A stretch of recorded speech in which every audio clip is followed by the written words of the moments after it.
What are you doing? All right, young Anya, I'm just thinking now, you kind of, obviously didn't know what sort of numbers you're going to get today. You were hoping to get like 50, 60. There's hundreds here. How many people do you think are here? I have absolutely no idea, Paul. How many it's do you great. think is here? I would say probably, I have no idea. I'd say maybe 200-300. A lot of people. Very, very happy. Cool. Great turnout. So, Great turnout. from the point of view of what this is about, it's really just to get the word out further again, that people will actually be aware that this needs to happen. Because it's not like there's any kind of question mark over this. This is a simple solution, to a simple problem. Build a school that we all need. Yes.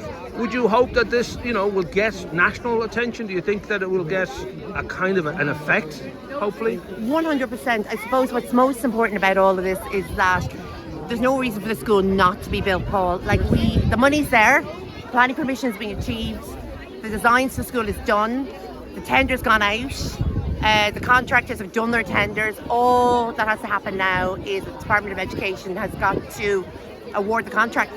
Right. Now, it's now 5.5 months since all the tender documents have come back in, and they still have not awarded the contract. It's a disgrace. To be quite honest with you, it is absolutely a disgrace. What concerns me even more about all this situation is at this moment in time, we're the next 10 schools to be built. And in the country. Right. So if they don't press the button on our schools, what's happening? There's a big bottleneck behind us. Yeah. It's time to build our school. Once they start building the school, it's going to be a year and a half before we can actually occupy it. So we need to get moving now. We've got a shortfall in Greystones. This year we had 70 school places that we're missing. Thankfully GCC is going to take another 2 classrooms in. But because of that now, they're missing 2 classrooms for next year. So they can only take 48 in next year, which means we're going to have a shortfall of 100 places for 2025. And then 2026 will be 150.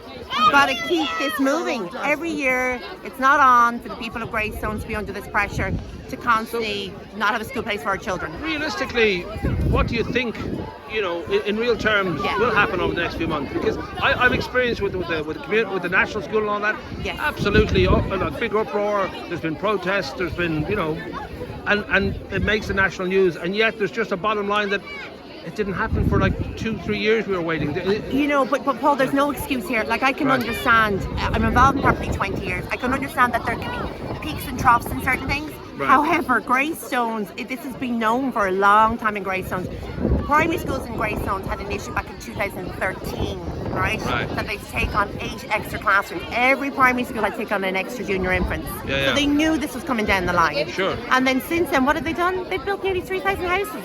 Yeah. I have no problem with houses being built. We've got to build houses to house our growing population, right? Yeah. That's not the issue. But they knew that they had to build the school to accommodate all these extra houses. Is there any way we could take back, say, like 40 houses and convert them into schools? Can we take houses back? No. It's not complicated to build a school. Let's try that. No. How's that going to work? Listen, building a school is not complicated. It's one big building. Yeah. It's one big building. Sure. So, and it's got to be purpose built. You've got to have all the special needs within the school. You've got to have your gym. You've got to have all the proper equipment. Sure. Schools in Ireland now are excellent when they are built. Right. And it's not. They're all the same, by the way. Each one of these schools are the same. They're for 1,000 kids. Sure. Nothing complicated about this at all. In actual fact, the school could be built in 20 weeks. Right. Right. Not complicated. It's not complicated. They just need to start. So no more excuses, Minister Foley. It's non-acceptable now. It's just non-acceptable. It's time for you to build the school. You've made enough out of development levies out of this town. It's time to rock and roll. Let's do this. Thank you.